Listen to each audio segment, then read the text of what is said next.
Like for instance, I see these athletes right now who retire.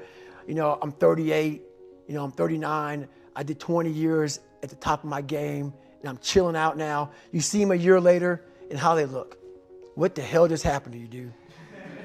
What the hell? You're one of the greatest athletes of all time. Kids looked up to you. Women, men of all ages looked up to you. And they hit the pinnacle where it's time to retire and their mind says, whew, I'm civilized. The worst thing that could ever happen to any human being is they become civilized.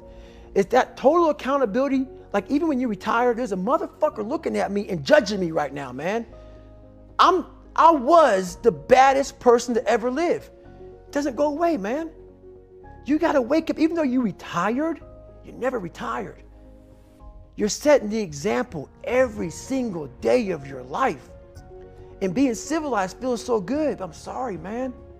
Once you get to the top, you may retire, but you ain't never coming back home, man, because now you're judged. People see you falling off. You want to be that guy who knows I may be retired from the sport or from whatever I did, but I'll be damned if you ever see me looking like shit, feeling like shit, not arriving. People, I've arrived mentality. You're always setting the example. Civilization feels so good. These comfortable feelings are what people want. They want retirement. They want that. They need that. It's a yearning feeling. I want it too. People love putting a label on me about, my God, man, you're just wired different. I'm not fucking wired different, dude. I'm thinking right now, after I got past my stuttering thing, now I'm on a roll, I'm good now. You know what I'm thinking about right now? I gotta fucking wake up tomorrow and do the same shit again. I gotta leave this fucking interview and go stretch out for 2.5 hours. I hate that shit. But guess what it does though? I'm constantly callousing over my victim's mentality that I once had growing up.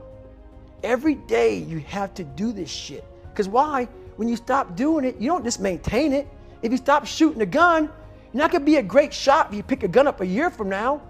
The only way to keep from getting rusty is to constantly oil that motherfucking machine. The machine is this. You gotta keep challenging it every day.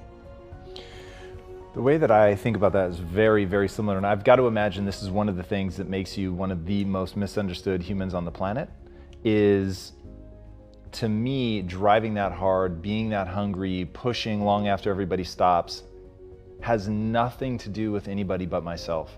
And my drug of choice is how I feel about myself when I'm by myself. Mm-hmm. Like, nobody knows how hard I work, and nobody's ever going to know. Not even my wife is up enough to see how much I really work. Right.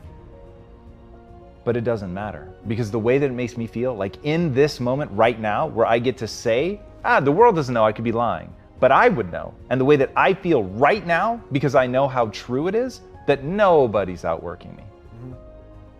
That to me is the juice. And when people understand that what you're fighting to build, the reason that I'm wearing a shirt that says, "What would Goggins do?" The reason that I chant Goggins, like the crowd before we started rolling the camera was chanting Goggins. The reason that's so resonant is because they want to do something for themselves. They want to feel some kind of way about themselves. Mm-hmm.